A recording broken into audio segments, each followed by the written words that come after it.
also have a history of kind of moving in and out of Pakistan. I mean, let's remember here, the people we are fighting today, we funded 20 years ago. And we did it because we were locked in this struggle with the Soviet Union. They invaded Afghanistan, and we did not want to see them control Central Asia. And we went to work. And it was President Reagan in partnership with the Congress, led by Democrats, who said, you know what, sounds like a pretty good idea. Let's deal with the ISI and the Pakistani military, and let's go recruit these mujahideen. And let's get some to come from Saudi Arabia and other places, importing their Wahhabi brand of Islam so that we can go beat the Soviet Union. And guess what? They retreated. They lost billions of dollars, and it led to the collapse of the Soviet Union. So there's a very strong argument, which is, wasn't a bad investment to end the Soviet Union, but let's be careful what we sow because we will harvest. So we then left Pakistan. We said, okay, fine, you deal with the stingers that we've left all over your country. You deal with the mines that are along the border. And by the way, we don't want to have anything to do with you. In fact, we're sanctioning you. So we stopped dealing with the Pakistani military and with ISI, and we now are making up for a lot of lost time. ISIS is honoring President Obama. He is the founder of ISIS. He's the founder of ISIS, okay? He's the founder. He founded ISIS. And I would say the co-founder would be crooked Hillary Clinton. Hey, everybody. Welcome to our Monday edition of Is This Thing Working? How's it going, Denise? It's going awesome. Glad to be with everybody today on Monday. Welcome to the show, everyone. Yeah, Manic Monday. Here we go. Manic Monday, and it definitely is. One good thing about it, though, is our Congress is not in session today, so it's not a breaking news crazy day. It's at least we can get it all in, I think. What do you think? Without the distraction from them? Yes. Because they're basically a distraction nowadays. They're useless. They are useless, and, Yeah. and I don't know why we continue to even fool with them. Exactly. At all. Exactly. You know? Because they don't do anything we ask. They do not care about the American people. Shut down the government. Shut down the government. Man, we want that. That's Yep. what we want. Yep. But we got off on a rabbit hole immediately, didn't we? Yes, we did. It's Monday. It's fun. But so, welcome to the show. And hey, before we start the show, can you please do us a favor and share the show with all your friends and stomp that like button and follow us or subscribe wherever you see the name Is This Thing Working? You're helping us to grow, and we thank you. We do this for you, and we couldn't do it without you. And we put you in the room. So we're going to start today with the news about President Trump. Everyone all over social media, that's all you've heard all weekend, is President Trump's deadline for his $500 million bond is midnight tonight.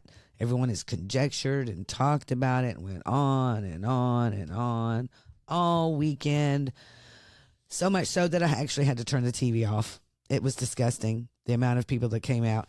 Even AOC came out and accused him of planning an insurrection in January 6th, and then turns around and says, we need to take everything he owns because of that.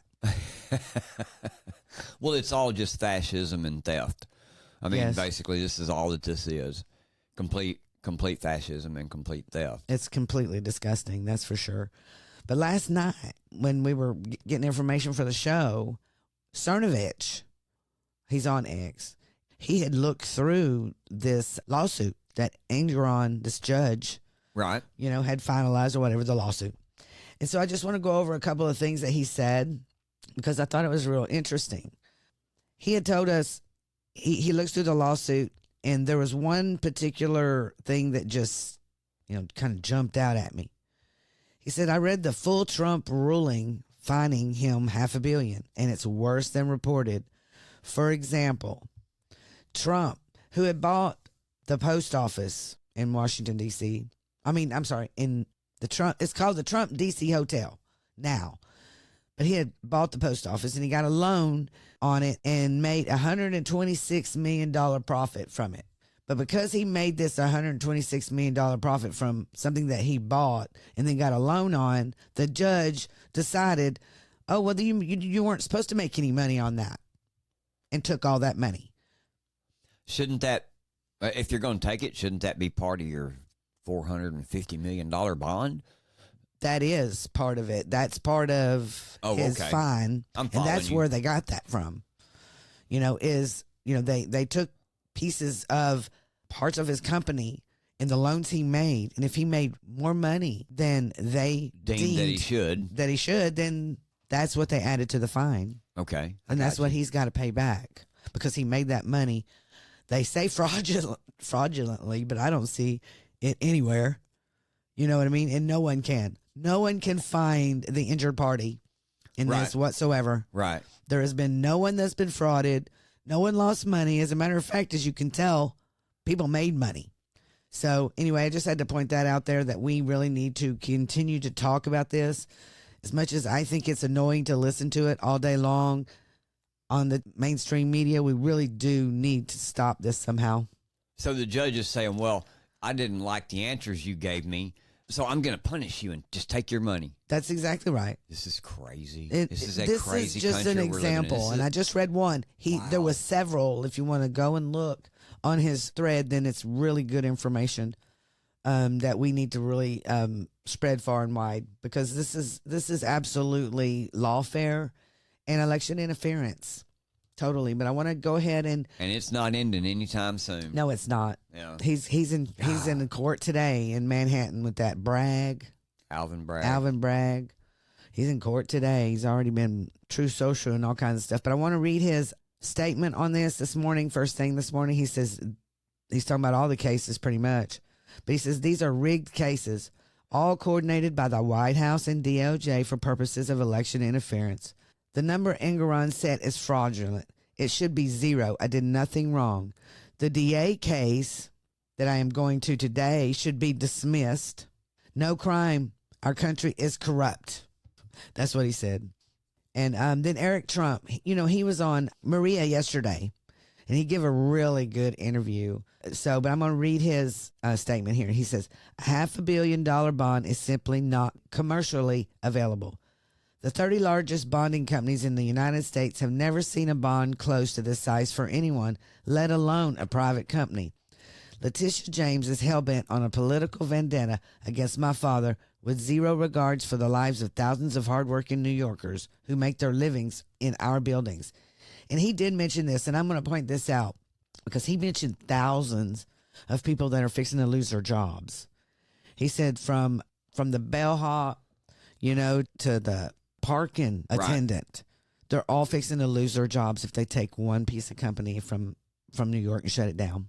Well, and not only just those people, but you're talking lower management, middle management, you're upper talking management. Yeah, and you're talking about all the different companies that are contracted through them for supplies and other things.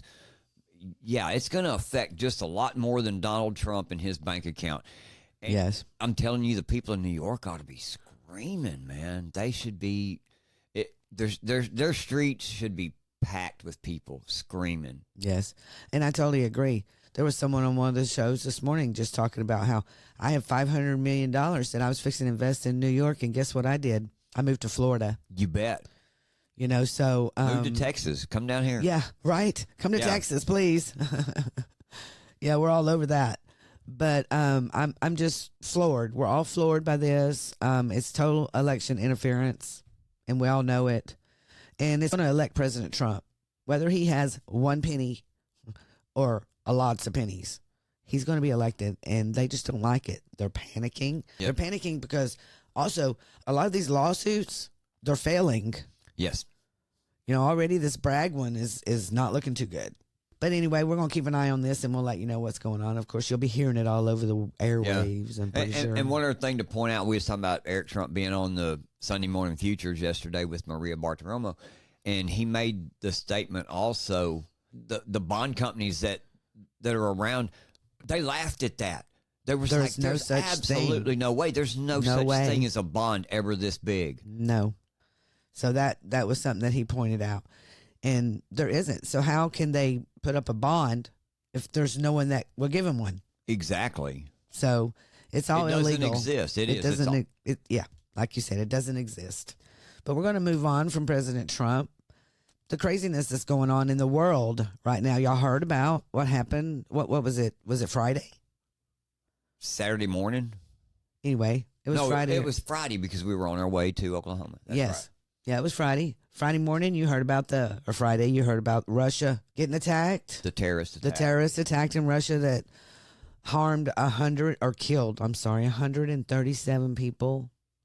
And we send up our prayers for every one of them. We absolutely think this is the most horriblest thing that could happen. A terrorist attack at any place, time, anywhere on innocent civilians is wrong.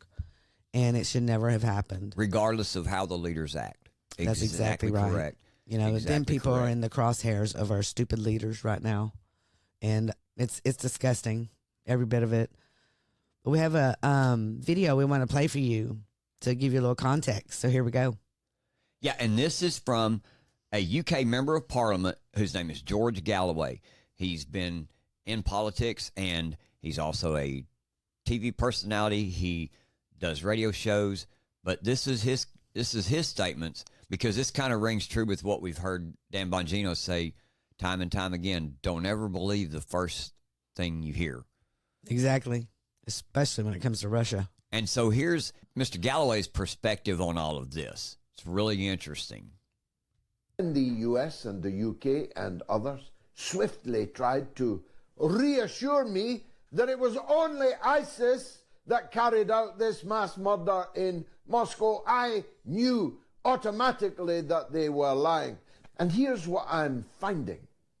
I'm finding, first of all, that no one has explained the unannounced visit of President Barack Obama to meet British political and security officials in 10 Downing Street 3 days before this terrorist crime was carried out. Working further back, I discovered that Victoria Newland, that harbinger of death, that angel of death, who, if she comes anywhere near you, be sure a civil war is coming in your country. I saw her with my own eyes, promise the Russians some nasty surprises in the next few weeks and months. I'm working further back, and I discover that the White House spokesman, John Kirby, announced that American citizens had been warned to stay away from crowded places, including shopping malls and theaters. And so I have 4 pieces of evidence in my mind that leads me to believe that the United States, that the NATO allies and their proxy servant, the state of Ukraine, the remaining state of Ukraine, were in fact responsible for this mass murder. A lot of things to think about right there. A lot of dots to connect. We've talked about this. We've brought this up on our social media a few days ago about Barack Obama. What was he doing over there meeting with other world leaders? We brought that up. Also, if we remember back just a couple of weeks ago, we had the warning about large gatherings from our own U.S. Embassy and consulates in Russia. And they did this just a few weeks back. What was that, I think March 7th? Yes. They put this warning out. Avoid large gatherings over the next 48 hours. They did this, and then nothing happened. And it rocked on, and everything kind of settled down. And then all of a sudden, bam, here it goes. There's some good reading on this page here, too, considering the things that we've heard at the cold opening about the creation of these terrorist groups, about who has founded and funded these terrorist groups, all the things that are going on right now. And then you turn around and you connect the dots with what you're seeing right here with the U.S. Embassy and this gathering warning. And then immediately now, once it takes place, they immediately throw the blame on ISIS. Oh, certainly. What is it? ISIS, we did it. Well, ISIS came out and said we did it. Right. U.S. said ISIS did it. EU said ISIS did it. Russia, we captured ISIS, but Ukraine did it. ISIS, here are the body cam video proofs. We did it. I'm sorry, but they're all useful idiots. Who really did it? Do you think? I mean, you heard Our CIA Hillary. did it. You heard Hillary, and you heard President Trump. Our, Hillary admitted they funded yes. Al Qaeda. Yes. And you're going to tell me that they didn't fund ISIS? President Trump said they funded ISIS. They funded ISIS. ISIS is an Obama era terrorist group. Just for our listeners and for the people that do frequent our Facebook page, I'm going to post a link to this U.S. Embassy's consulate in Russia. I'm going to post this avoid large gathering warning on there. So you can go back and you can read through it and check it out too.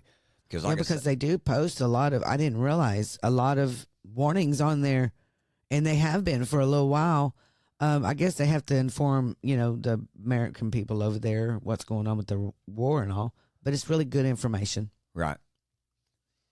So, I'm just going to, take this back. Y'all know, think about it. Who blew up the Nord Stream pipeline? Did ISIS do that? Did ISIS blow up Nord Stream pipeline? Who knows?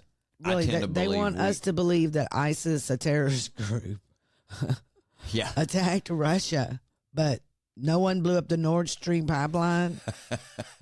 Or they didn't even give anybody. I mean, at least here they blame somebody. That one out there, they just left out there. I just had to bring that up because you can't believe everything that you hear the first time. Never. And really just watch and pay attention. And the news out there, they try to confuse you. If we want to bring up Leslie Stahl at all, it's actually liberals that confuse you, not conservatives. Liberals are out there to confuse you all the time. The mainstream media is liberal. Hey, you brought up Leslie Stahl, though, so which tells me that... That what?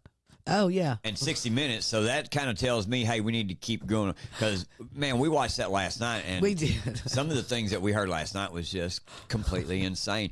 I'm just, blown away by the things they talk about on there. Again, I guess my point with that is that the corruption that we always talk about world leaders, about the different governments, about our own government, the corruption and how deeply embedded. We have spoke about this border over and over and over and over again. And guess what? All the things that we've been talking about that is going on with the crime and the cartel, with the cartel muling all these people over, Coyote and all these people over here, with the Darien Gap, with the NGOs that are set up to help fund all these, with Starlink being right there in the middle of the Darien Gap. In the Darien Gap. Starlink being in the Darien Gap, there to assist and give travel brochures and directions for Chinese nationals to cross over into our border. When we hear about all this corruption, when we tell you about all these different things, it's true, because here you have the president of Mexico sitting here openly bragging that they're blackmailing our government. Yeah, they're telling us that we have to commit $20 billion a year to poor countries in Latin America and the Caribbean. But, I could tell you everything. Listen to him say it right here. With the ear of the White House, President Lopez Obrador proposed his fix, that the United States commit $20 billion a year to poor countries in Latin America and the Caribbean, lift sanctions on Venezuela, end the Cuban embargo, and legalize millions of law-abiding Mexicans living in the U.S. If they don't... The very last one. Yes. Legalize law-abiding Mexicans living in the U.S. Okay. This is a thing that Biden and him got together, and Biden says, make sure you say that. Well, and he, even AMLO, he even says this too, that he believes that President Trump would be bluffing about the border because of the international trade between Mexico and the U.S. Shutting down the border isn't meaning closing the trade routes. No. At all. It means shut the illegal immigration down.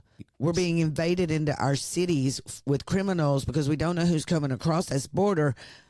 That's what we want to shut down. That's what we want the wall for. And that's what you went on 60 Minutes to sit there and give a new narrative to the American people that Trump's going to shut down the border and shut down trade? What? Because you're threatening us. Well, I'll shut down trade if you shut down the border. Is that what you're threatening us, Mr. Mexico president? Well, he did try to twist it by saying he believes President Trump is bluffing. And then he used their international trade as his argument for the bluff. That's basically what he done. Right. But it's basically blackmail. It is. It is, you're not going to do that type thing. But honestly, who is Mexico? Who is he? Well, to tell us how to do our country. Not only did he brag about blackmailing the United States, he also sat there and bragged about the fact that he's able to move around the country freely. He can go wherever he wants to go. Why? Because when he was questioned about the cartel and their actions, he said, I don't negotiate with them and I don't even communicate with them. He talks about their crime rates being lower since he's been president there. But yet he talks about the fact that he can walk around freely. But when you look at the murder rates of other government officials and those who are in other races, mayoral races or races against him, cartel ends up going and murdering these people. And you look at the fact that in 2018, there were 94 of those murders. Since then, there's been 355. So what that tells me is he's protected by the cartels. Yes. And that the cartels are killing anybody that wants to get rid of the cartels. That's the way it is. Exactly. And so, to me, this Mexican president is a criminal. Just as corrupt as Joe Biden. Yeah, he's corrupt too. Yep. He can come out and give all his demands or whatever. And the thing is, the Biden administration has probably given him all that already. I felt that it was a bite of something that we did not need to know. I just feel like it's total bullshit. Every bit of it. You think? I do. Yeah. I think everything that he said on there last night, I watched it twice. Right. Because this man, you can look at him and tell. About the only thing that I think that he was truthful with was the case of fentanyl deaths and how that everybody wants to blame the fentanyl deaths on the cartel trafficking and China being the one who has the precursor that ships the precursor because it comes from Asia. But he made a good point. He said, y'all continue to blame Mexico and the traffickers and China, but yet you produce fentanyl in your country, and so does Canada. That is true. Why have we not banned the production of fentanyl in our country?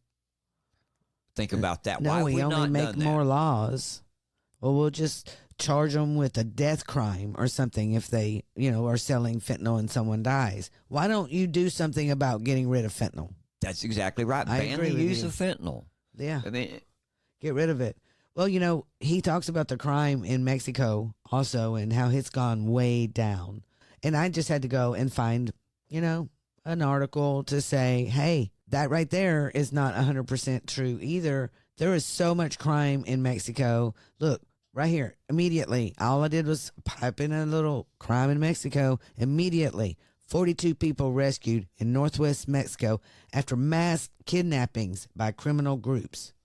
You have people out there kidnapping people in Mexico all over the place, but you have no crime. exactly. More propaganda, more lies. It's just more lies and more propaganda. Then it goes on to say police and military forces were still trying to find 24 others who were swept up in a wave of kidnappings.